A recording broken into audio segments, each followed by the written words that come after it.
यीशु फिर आने वाला है और अब फिर आसमान तैयारी कर रहा है और खुदा उनका रूह कुदस जमीन पर लोगों को तैयार कर रहा है। उस वक्त भी खुदा यीशु मसीह को रिसीव करने के लिए लोग तैयारी में थे, लेकिन अफसोस की बात यह है उन लोगों की तादाद बहुत कम थी जो रिसीव कर रहे थे। ये क्रिसमस हमारे सामने एक सवालिया निशान खड़ा करता है, आर यू रेडी? मुनज्जी फिर आ रहा है। वो पहले बनने के तौर पर आया था, मगर याद रखिए अब वो बनने के तौर पर नहीं, अब यीशु बबल के तौर पर आया। हालेलुया। पहले वो कुर्बान होने के लिए आया था, लेकिन अब वो अदालत करने के लिए आया। और जो ईमानदार है, जो बिलीवर्स है, मैं और आप, हमारे लिए एक सब ब्लेस हो, ये मुबारक उम्मीद है। जीसस इज कमिंग, एक सब गुड न्यूज। ईमानदारों के लिए ये खुशी की खबर है। But Jesus is coming, it's a bad news दुनिया के लिए, क्योंकि दुनिया की वो अदालत करेगा। हालेलुया। मेरे लिए और आपके लिए एक सब गुड न्यूज। तो आइए फिर मुनज्जी के लिए जोरदार तालियां बजाएं। Hallelujah, hallelujah, hallelujah, hallelujah. हम नए अहदनामा में से पढ़ेंगे लूका रसूल की मार्फत लिखी गई इंजील और उसका पहला बाब और 26वीं आयत से हम पढ़ेंगे। हमने ये बातें कई दफा पढ़ी हैं, हमने कई दफा इन बातों पे गौर किया। जिनके पास बाइबल्स है वो तवज्जो से पढ़े, जिनके पास नहीं है वो तवज्जो से सुनिए और लफ्जों पर गौर कीजिएगा। मुमकिन है कि शायद कुछ बातें हमने पहले सुनी हो, पहले कुछ बातों पे हमने गौर किया हो, मगर ये भी मुमकिन है कि शायद कुछ बातें जिन पे अब तक गौर ना किया हो, जो नजर से छूट गई हो। तो हिम्मत से पढ़िए और तवज्जो से सुनिए। लूका की इंजील उसका पहला बाब 26वीं आयत में लिखा है, छठे महीने में जिब्राइल फरिश्ता खुदा की तरफ से गलील के एक शहर में जिसका नाम नासरत था, एक कुंवारी के पास भेजा गया जिसकी मंगनी दाऊद के घराने के एक मर्द यूसुफ नाम से हुई थी और उस कुंवारी का नाम मरियम था। और फरिश्ता ने उसके पास अंदर आकर कहा, सलाम तुझको जिस पर फजल हुआ है। एडिटिंग चेक कर रहे हो? कितनी डिटेल जो है ये सिर्फ लूका ही दे रहा है, मत्ती ने डिटेल नहीं बताई। सलाम तुझको जिस पर फजल हुआ है, खुदावंद तेरे साथ है। वो इस कलाम से घबरा गई और सोचने लगी ये कैसा सलाम है। फरिश्ते ने उससे कहा, ऐ मरियम खौफ न कर कि खुदावंद की तरफ से तुझ पर फजल हुआ है, और देख तू हमला होगी, तेरे बेटा होगा, उसका नाम यीशु रखना। वो बुजुर्ग होगा और खुदा ताला का बेटा कहलाएगा, और खुदा उसके बाप दाऊद का तख्त उसे देगा। खुदा उनके पाप नाम के बड़े सुने और समझे जाने पे उसकी खास बरकत होगी। आमीन। आइए कुछ पल करके सुनो अपने आप जिंदा मेहरबान आसमान बाप यीशु जी, दिल की गहराइयों से खुदा शुक्रगुजारी करते हैं आज इस खूबसूरत घड़ी के लिए, इस वक्त, इस मौका, इस पल के लिए। खुदा आपके लोग, आपकी चरागाह की भेड़ आपके हुजूर हाजिर हैं। अपने कलाम को नाज़िल फरमा कर खुदा एक एक जान, एक बेटे और बेटे को छूए, सोचो और दिलों को तकवीयत दीजिए। खुदा आप ही हो जो हमारे ख्यालों से, हमारे इरादों से, हमारी कमियों, हमारी कमजोरियों से बखूबी वाकिफ हो। खुदा हमसे बात कीजिए, हमसे कलाम कीजिए। खुदा आज कोई बेटा, कोई बेटी यहाँ से खाली ना लौटे। खुदा लेकिन को छुइए, बड़ी बरकत अनायत फरमाइए यीशु के नाम में, आमीन। तशरीफ रखिए।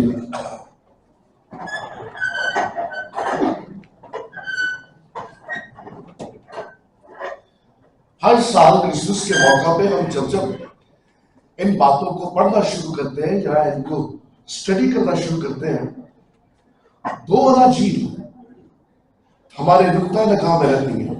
मत्ती की इंजील और लूका की इंजील। मरकस ने खुदावंद यीशु मसीह की पैदाइश की बाबत नहीं लिखा, क्योंकि मरकस के सामने ऑडियंस डिफरेंट थी और उस ऑडियंस को कोई कंसर्न नहीं था, उनको कोई सरोकार नहीं था कि ये रबी, ये शख्स जिसकी बाबत मरकस लिख रहा है या पतरस रसूल जिसकी बाबत बातें करता है, वो कैसे पैदा हुआ, कहां पैदा हुआ।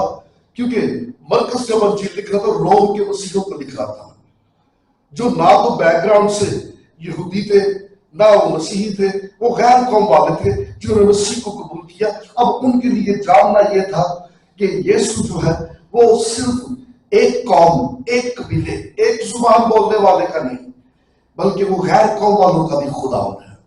इसलिए मरकस ने जरूरी नहीं समझा कि खुदावंद यीशु मसीह की पैदाइश की बाबत लिखे।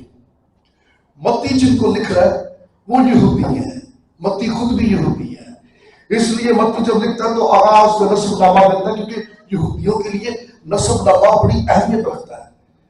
साथ तो कई ने पढ़ा नहीं होना, हमारे लिए इतना जरूरी नहीं है।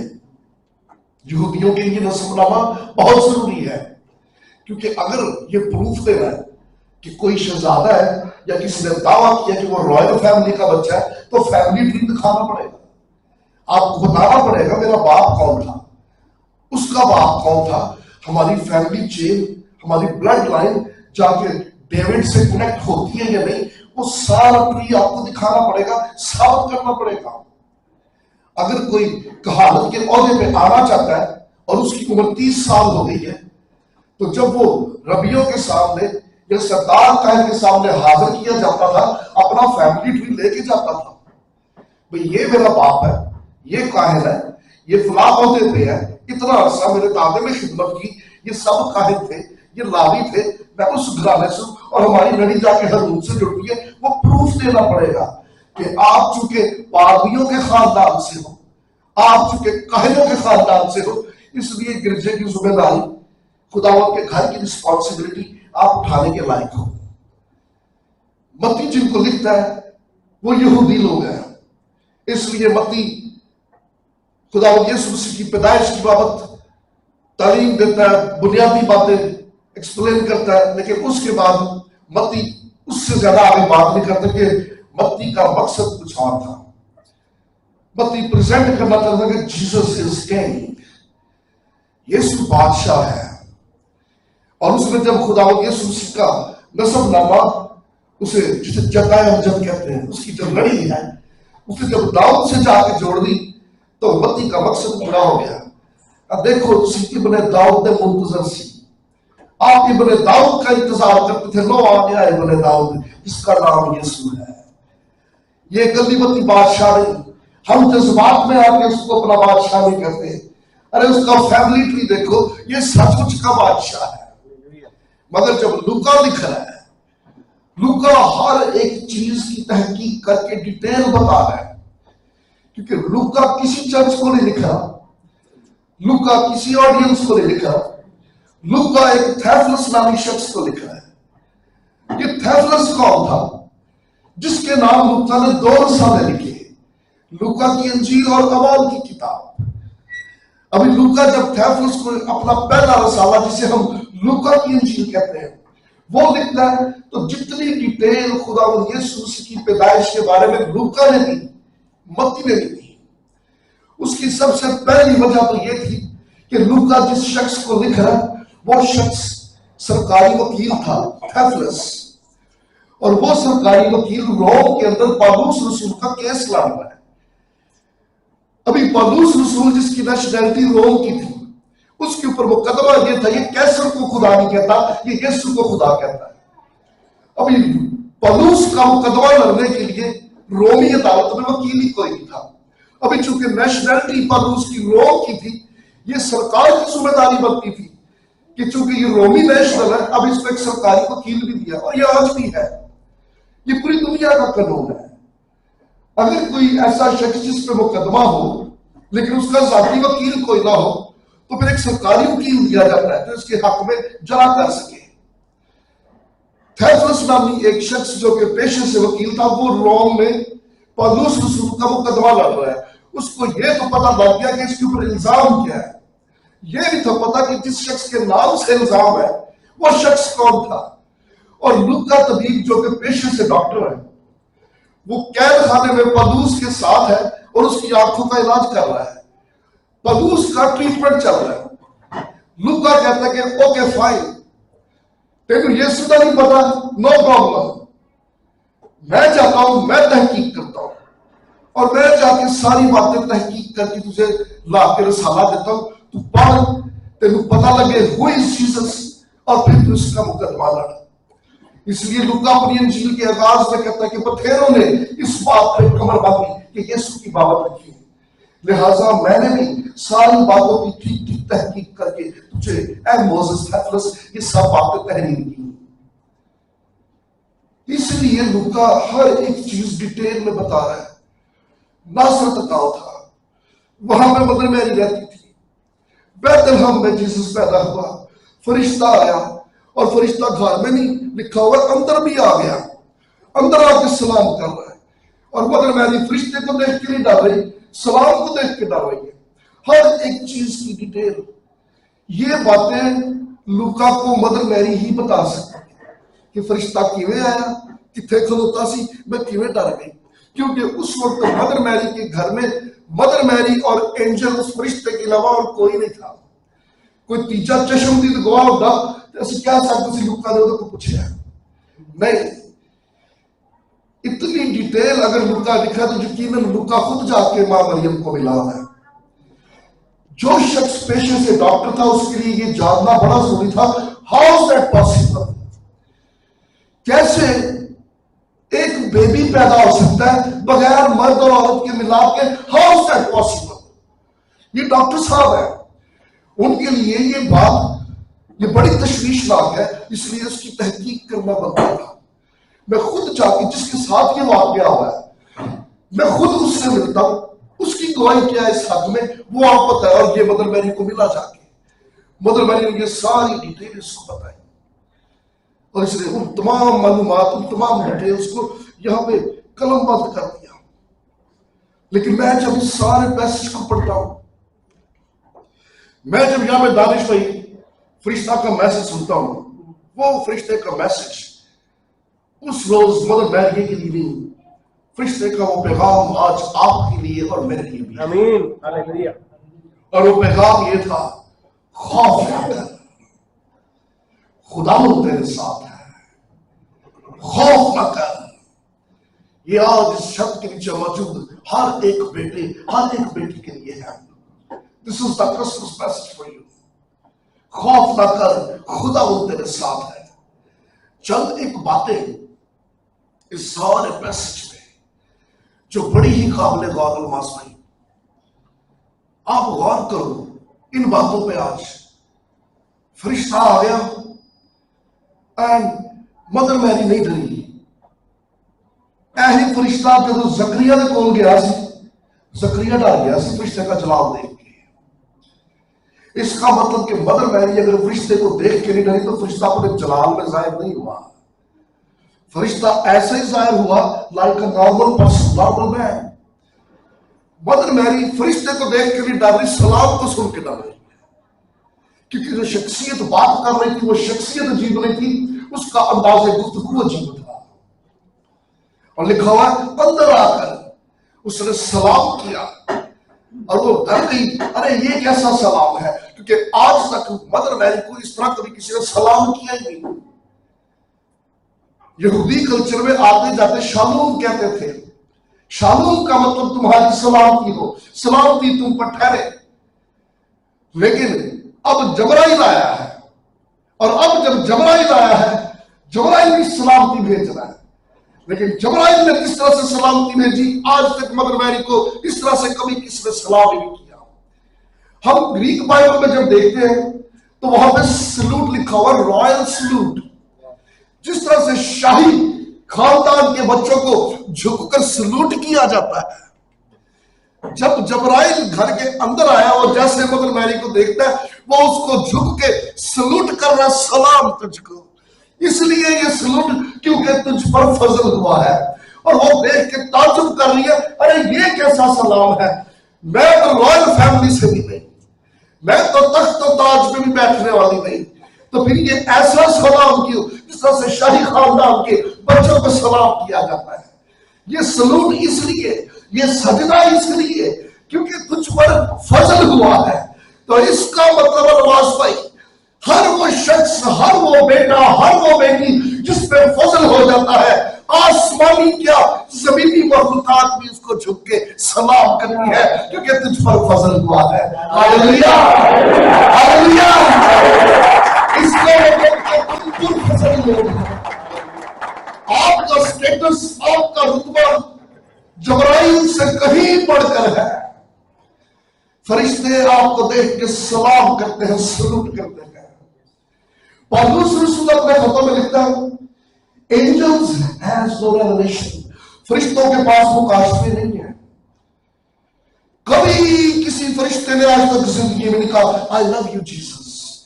ये मुकाशफा मेरे और आपके पास ही है, ये हम ही कह सकते हैं इसका। कभी किसी फरिश्ते ने आज तक नहीं कहा। ये भेद हमारे पास है। और पौलुस कहता है कि जब कलीसिया जमीन पर प्रस्तुत करती है, फरिश्ते सुनते हैं और हमारी प्रस्तुत से उनके इल्म में इजाफा होता है। हम प्रस्तुत करते हैं, उनके ऊपर मुकाशफा खुलता है। अच्छा ऐ गल है, फरिश्ते जब रूहानी आलमों में लड़ते हैं सुहेल भाई, वो हथियारों से लड़ते हैं, लेकिन जब हम नीचे दुआ में झुक के कहते हैं ब्लड ऑफ जीसस, बर्रे के खून से छिड़कता हूं, यीशु के लहू से छिड़कता हूं, फरिश्तों को और तकलीफ मिलती है, उन पे भेद खुल जाता है। अरे लड़ाइयां सिर्फ तलवारों से भी, बर्रे के लहू से भी जीती जा सकती है। Hallelujah, hallelujah. ये चर्च है जिसकी पर फजल हुआ है। And you are the blessed people. अरे तुम मुबारक लोग हो, खुदा का फजल तुम्हारे ऊपर है। नहीं टू अंडरस्टैंड। कई बार पता ही कोई नहीं मैं कितना पावर करता, कितनी अथॉरिटी, कितना इख्तियार मेरे पास है। आप अपने इख्तियार को समझ जाओ, यकीन कीजिए दुनिया फतह कर लोगे। You are the best people. खुदा उनके कलाम में लिखा हुआ है, वो उसने ताज्जुब किया, अरे ये कैसा सलाम है, क्योंकि आज तक ये भेद, ये मुकाशफा उसके ऊपर खुला ही नहीं था। मदर मैरी के पर ये भेद खुल गया कि मुझ पर फजल हुआ है और खुदा मेरे साथ है। और आगे कलाम ये था, खुदा के कलाम में लिखा हुआ है तेरे बेटा होगा। कहती हाउ इज दैट पॉसिबल, मेरा बेटा कैसे हो सकता है, मैं तो मर्द को नहीं जानती।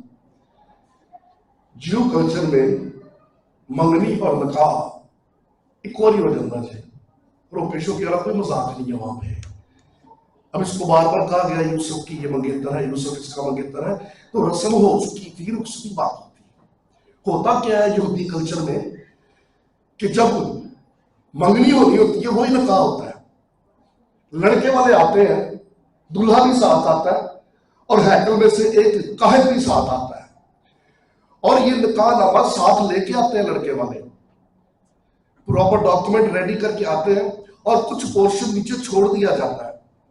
उस पे लड़की वालों से जो शराइत मिलती है वो लिखी जाती है और नीचे मुद्दत लिख दी जाती है, लड़के से पूछ के कि हाँ भी साल बाद या 2 साल बाद, कितने टाइम के बाद। और फिर अपने पिता को पूछता है जी बस जाति को तो मैं क्या, बाप ने कह दिया 2 साल बाद, वो फिर एग्रीमेंट में लिख देते हैं आफ्टर 2 years रुखसती होगी। उन 2 सालों के अंदर लड़का अपने बाप के घर में जाता है और अपने लिए मकाम तैयार करता है जहां पे वो अपनी दुल्हन के साथ रहता है। फिर 2 साल बाद दूल्हा आता है, अपनी दुल्हन को साथ लेता है और ले जाता है। इसलिए जब खुदा ने यीशु ने शगीर्दों से कहा मैं चाहता हूं जाके तुम्हारे लिए जगह तैयार करूं, मेरे बाप के घर में बहुत से मकान है, और मतलब समझ लग नहीं यीशु की गला करते हैं, क्योंकि ये वादा कोई रबी अपने शगीर्दों से नहीं है कि दुल्हा अपनी दुल्हन से कर रहा है। Hallelujah, hallelujah, hallelujah. Mother Mary का एग्रीमेंट हो चुका था और वो सील हो चुका था, स्टैंप लग चुकी थी। अब अपनी मुकर्ररा मुद्दत उस मियाद के मुताबिक यूसुफ आएगा और इस बच्ची की रुखसती हो जाएगी। हिस्ट्री बताती है 13-14 तो मैक्सिमम 16 साल से ज्यादा एज नहीं थी। ये कल्चर था टीनेज में लड़की रुखसत हो जाती थी। इसके लिए बड़ा शॉकिंग था हाउ इज दैट पॉसिबल? मेरे कैसा बेटा होगा? तो आंसर ये था, इट्स द होली स्पिरिट।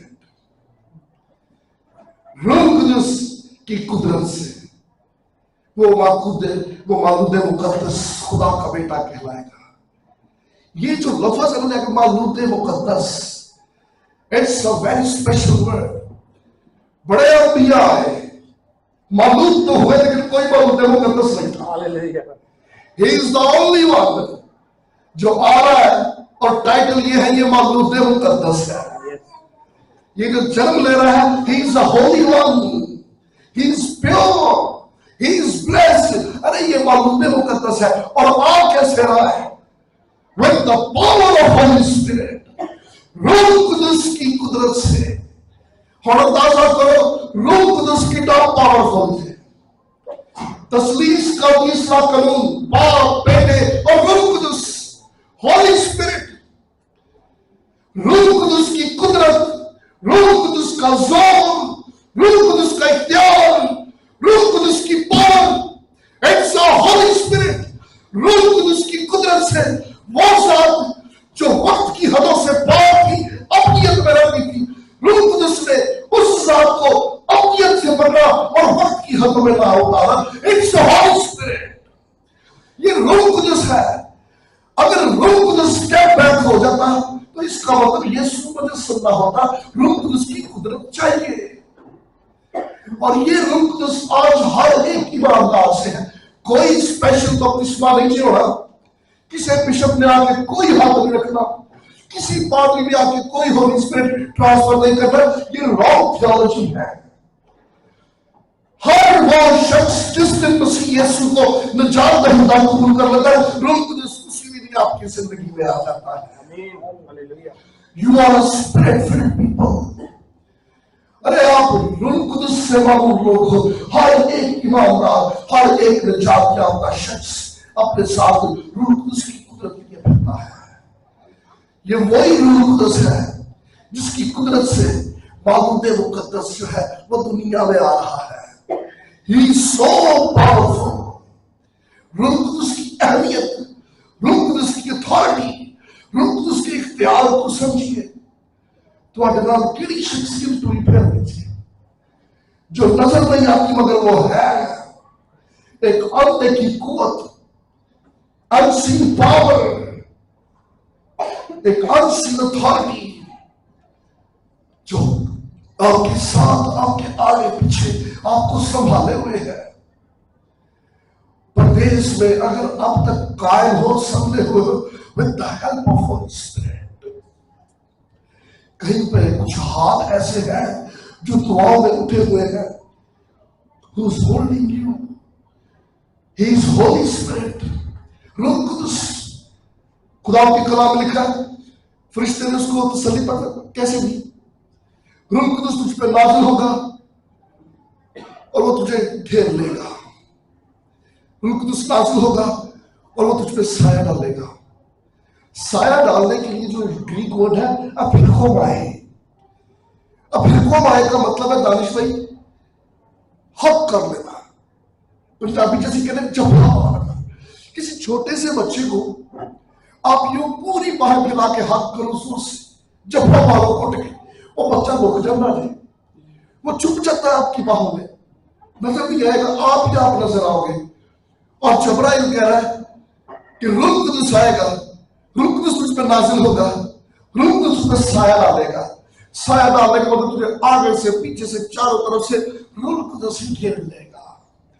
इससे पहले कि कोई पत्थर उठे, अरे वो तुझसे पहले रूह कुदस को लगेगा। कोई उंगली उठे, कोई हालात तो साजगार हो, वो तुझसे पहले रूह कुदस आप नहीं करेगा कि रूह कुदस ने तुझे चारों तरफ से अपने होल्ड में, अपने कंट्रोल में ले रखा है। Hallelujah. This is the Christmas message for everyone. आप सबके लिए आज विलादतुल मसीह के मौका पे पैगाम है ये, ही इज होली स्पिरिट। अरे रूह कुदस को फील कीजिए, महसूस कीजिए। जिन्हें मेरे पे ताबीर जपा पाया है, जिसने मुझे और आपको होल्ड कर रखा है, जिसने मुझे और आपको संभाला हुआ है। इससे पहले कि दुनिया में हालात, सूरत, माहौल, कवानीन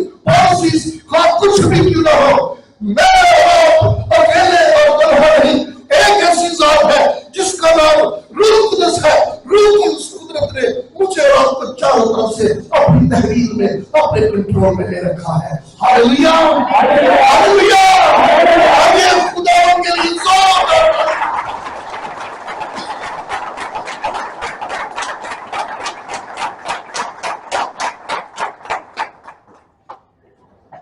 अच्छा, यहां पे इस सेंटेंस पे गौर कीजिएगा, लिखा हुआ है रूह कुदूस तुझ पे नाज़िल होगा और वो तुझ पे साया डालेगा। ये जो लफ्ज है ना, रूह कुदूस तुझ पे नाज़िल होगा, इट्स ओल्ड टेस्टामेंट टर्म। ये पुराने अहद की टर्म है। पुराने अहद में क्या होता था कि रूह कुदूस नाज़िल होता था, अपना काम लेता था, चला जाता था। अब जबराइल की स्टेटमेंट से भाई बड़ी काबिल गौर है। जबराइल कह रहा है रूह कुदूस पे नाज़िल होगा, बिल्कुल ऐसे पुराने नबियों पे नाज़िल होता था। लेकिन अगली बात, रूह कुदूस तुझ पे साया डालेगा, ये नए अहद की टर्म है। रूह कुदूस तुझे अपनी तहवील में ले लेगी, कंट्रोल में ले लेगी। It's a new testament. पहली बात जबराइल कर रहा है ओल्ड टेस्टामेंट से, रूह कुदूस नाज़िल होगा। अगली बात जबराइल कर रहा है नए अहद की, वो तुझ पे साया डालेगी, तुझे अपने कंट्रोल में ले लेगी। जिस तरह से पेंटिकोस्ट के रोज 120 की जमात पे रूह कुदूस नाज़िल हुआ और सबको अपनी तहवील में ले लिया। हालेलुया। तो इसका मतलब ये कि इससे पहले रूह कुदूस 120 की जमात पे पेंटिकोस्ट पे उसका नज़ूल होता।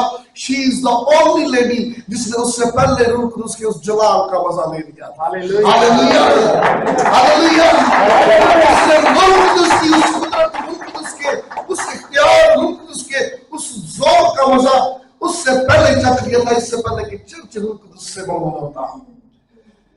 मैं बताना चाहता हूं हर उस शख्स को जो अच्छा नहीं समझते कि औरत दुआ करे चर्च में, औरत पुलपट में आए, या औरत आगे हो, या औरत मीटिंग लीड करे, या औरत कलाम सुनाए।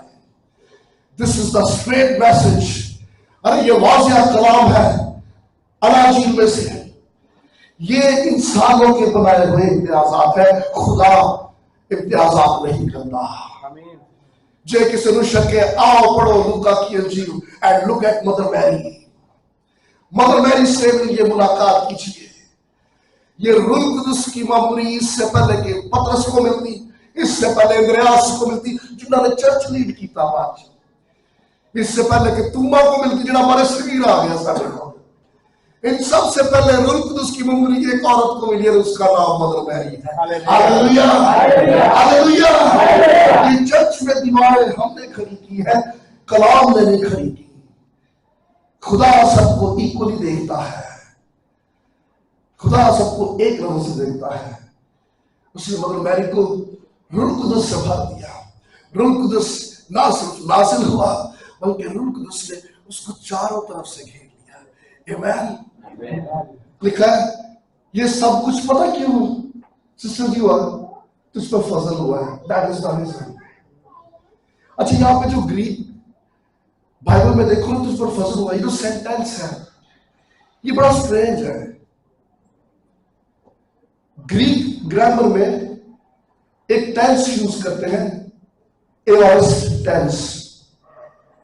हमारे पास इंग्लिश में ना 3 टेंस है, present, past and future. Present hall, past गुजरा हुआ जमाना, फ्यूचर आने वाला जमाना। लेकिन ग्रीक ग्रामर के अंदर 3 भी 4 टेंस है। वो भी प्रेजेंट, पास्ट और फ्यूचर की बात करते हैं क्योंकि ये जमानों को जाहिर कर रहे हैं, एक टाइम फ्रेम, हदों को जाहिर कर रहे हैं। लेकिन एक और टेंस है जिसमें टाइम ही नहीं है, जिसमें कोई जमाना नहीं है, और वो है एयरिस्ट टेंस। एयरिस्ट टेंस क्या है? No time, no past, no present, no future, लेकिन है, दैट इज एयरिस्ट टेंस। और जब जबराइल कह रहा है तुझ पे फजल हुआ, तो वो इसी टेंस में लिखा हुआ है सेंटेंस। इसका मतलब ये जबराइल पता है क्या कहना चाह रहा है कि फजल था नहीं, फजल है नहीं, फजल होगा नहीं, बल्कि असल से है। Hallelujah. There is no time for praise. There is no time for praise. तेरे ऊपर फजल होगा नहीं है, तेरे ऊपर फजल था नहीं है, अरे तेरे ऊपर फजल आज नहीं, अरे वो कब से है। तुझे पहचानने की, इकरार करने की और खुदा का शुक्र करने की जरूरत है। Hallelujah, hallelujah.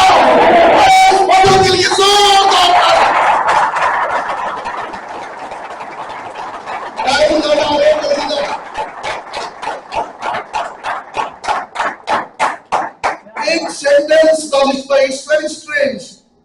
आपके लिए मेरे लिए ये अजीब नहीं है, लेकिन यहूदियों के लिए बड़ा मायने खेलता है। वहां पर लिखा हुआ खौफ न कर, क्यों? खुदावंद तेरे साथ है। खौफ न कर क्योंकि खुदावंद तेरे साथ है। और मदर मैरी जब ये वर्ड सुन रही है, शी इज साइलेंट, खुदा मेरे साथ है। क्योंकि बाइबल में, ओल्ड टेस्टमेंट में ये जो वर्ड है ना, खुदा तेरे साथ है, शायद हमने कभी गौर नहीं किया। It's a very important sentence. खौफ ना कर, खुदा आपके साथ है। क्योंकि जब जब ये जुमला याकूब भाई बोला गया, खुदा का जलाल जाहिर हुआ। मिसाल के तौर पे मिसाल की किताब खोलो, फरिश्ता आ जाता है जदाऊन के पास। फरिश्ता जदाऊन के पास आता है और जदाऊन को अब जंगा उसने मुंडे को तैयार करना सी, और उसको जदाऊन को कह रहा है ऐ जोरदार सूरमा खौफ ओह कि खेता च लुकिया से दुश्मन। लेकिन फरिश्ता किसको दलेर कर रहा है, ऐ सूरमा खौफ ना कर क्योंकि खुदा तेरे साथ है। क्योंकि अब खुदा ने बाप के उस बेटे को खड़ा करना था और उस बेटे के वसीले अपना जलाल जाहिर करना था। हालेलुया। फिर खोलो यहोशुआ की किताब। मूसा चला गया, जोशुआ रह गया। फिर खुदा ने कलाम किया, जोशुआ खौफ ना कर, जैसे मैं मूसा के साथ था वैसे ही तेरे भी साथ हूं। क्यों? क्योंकि अब की बात नून के बेटे जोशुआ को खड़ा करना था और अपना जलाल जाहिर करना था। लेकिन नए जमाने में अब फरिश्ता फिर आ रहा है और मदर मैरी को कह रहा है खौफ ना कर, खुदावंद तेरे साथ है। क्योंकि अब की बार ना वो जदाऊन को और ना नून के बेटे जोशुआ को खड़ा कर रहे, बल्कि अब की बार वो अपने बेटे यीशु को खड़ा करके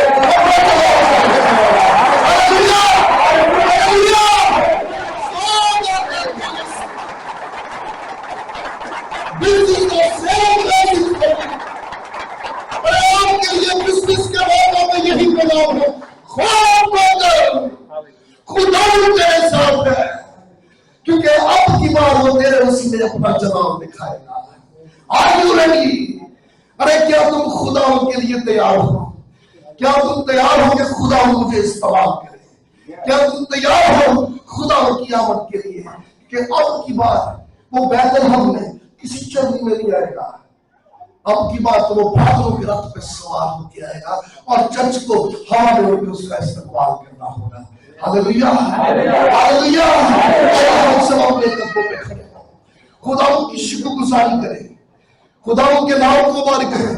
thank you Lord, thank you Jesus, thank you Lord, thank you Jesus. और ये कोई जुबान आज शाम यहाँ खामोश न रहे, खुदावंद के नाम की शुक्रगुजारी कीजिए।